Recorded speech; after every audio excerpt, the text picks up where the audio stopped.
अजीत के डायलॉग्स, बोलने का तरीका और आंखों की भाषा दर्शकों के दिलों को छू जाती थी। सारा शहर मुझे लॉयन के नाम से जानता है, मोना डार्लिंग और लिली डोंट बी सिली जैसे डायलॉग आज भी लोगों की जुबान पर हैं। हिंदी सिनेमा की दुनिया में कई ऐसे नाम हैं जिनका सफ़र खुद एक फिल्मी कहानी से कम नहीं रहा। इन्हीं में एक नाम है अजीत खान, जिन्हें हिंदी सिनेमा का लॉयन कहा जाता है।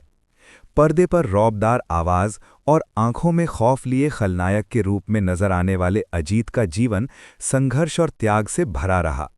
बहुत कम लोग जानते हैं कि बॉलीवुड का लॉयन बनने के लिए कभी उन्होंने अपनी किताबें तक बेच दी थीं। अजीत का असली नाम हामिद अली खान था। उनका जन्म 27 जनवरी 1922 को हैदराबाद में हुआ था। बचपन से ही उनके मन में फिल्मों को लेकर गहरी रुचि थी। पढ़ाई के साथ साथ वो अभिनय की दुनिया के सपने देखा करते थे। उस दौर में फिल्मों में जाना आसान नहीं था। उनका इंडस्ट्री में न कोई गॉडफादर था और न ही उनके पास पैसे थे। इसके बावजूद अजीत ने तय कर लिया कि वो मुंबई जाकर सपनों को पूरा करेंगे। जब उन्होंने मुंबई जाने का फैसला किया तब उनके पास सफ़र के लिए भी पूरे पैसे नहीं थे। ऐसे हालात में अजीत ने एक बड़ा फैसला लिया। उन्होंने अपनी पढ़ाई की किताबें बेच दीं ताकि मुंबई पहुंच सकें। किताबें बेचकर वो माया नगरी पहुंचे, लेकिन यहाँ मुश्किलें खत्म नहीं हुईं, बल्कि असली संघर्ष यहीं से शुरू हुआ। मुंबई में शुरुआती दिनों में अजीत को रहने के लिए भी जगह नहीं मिली।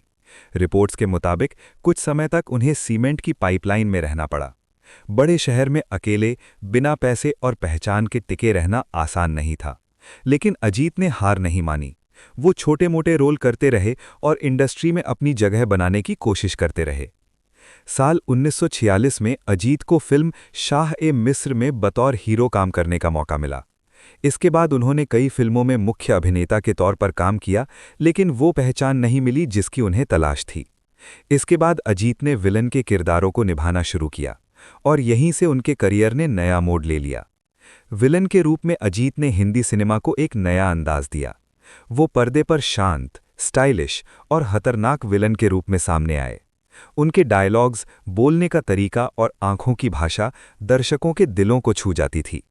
सारा शहर मुझे लॉयन के नाम से जानता है, मोना डार्लिंग और लिली डोंट बी सिली जैसे डायलॉग आज भी लोगों की जुबान पर हैं। अजीत ने करियर में कई यादगार फिल्मों में काम किया और हीरो को कड़ी टक्कर दी। खास बात यह थी कि विलन होने के बावजूद उनकी फैन फॉलोइंग किसी हीरो से कम नहीं थी। पर्दे पर डर पैदा करने वाले अजीत असल जिंदगी में बेहद शांत और अनुशासित थे। लंबे फिल्मी करियर के दौरान अजीत को उनके योगदान के लिए सम्मान भी मिला। उन्होंने हिंदी सिनेमा में विलन की परिभाषा बदल दी और आने वाली पीढ़ियों के कलाकारों के लिए एक मिसाल बन गए। 22 अक्टूबर 1998 को उनका निधन हो गया, लेकिन उनका रौबदार अंदाज और संघर्ष से भरी कहानी आज भी लोगों को प्रेरित करती है।